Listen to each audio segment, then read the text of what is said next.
ఒక కుటుంబంలో చాలా మందికి రేషన్ కార్డులు మనం కొత్త రేషన్ కార్డులు ఇవ్వకపోవడం వల్ల ఆ రేషన్ కార్డులు పొందని వారు ఇందులో భాగస్వాములు కాలేకపోతున్నారు.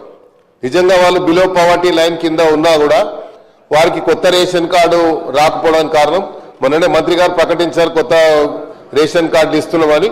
అందులో చాలా మంది భాగస్వాములు అవుతారు. అయితే ఇందులో ఒక చిన్న కిటుకు ఉంది అధ్యక్ష. ఎవరైనా బెనిఫిషరీ 200 యూనిట్లకు దాటి ఒక 5, 10, 15 యూనిట్లు దాటిపోతే టోటల్ 215 యూనిట్లకు డబ్బు కట్టాల్సి వస్తుంది.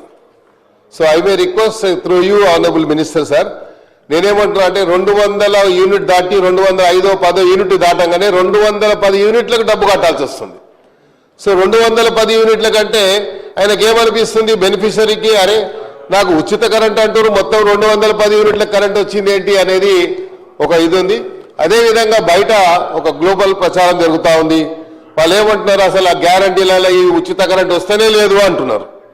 సో మనము ఇక్కడ క్లియర్గా మెన్షన్ చేసాము అనెక్సర్లో ఏ డిస్ట్రిక్ట్ వైజ్గా ఎంతమంది బెనిఫిషరీస్ ఉన్నారో మనం చేసాము.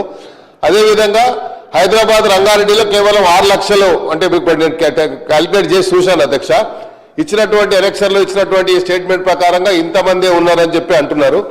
దీన్ని పెంచడానికి, దీంట్లో అవేర్నెస్ తీసుకురావడానికి మీకు సంబంధించినటువంటి సిబ్బందితో ఏదైనా అవేర్నెస్ తీసుకొస్తామా, లేకపోతే దీనికి ఏదైనా ప్రణాళిక ఉందా అని చెప్పి తమ ద్వారా మంత్రి గారిని అడుగుతూ, అదేవిధంగా ఇది మాత్రం చాలా ఇంపార్టెంట్ అధ్యక్ష.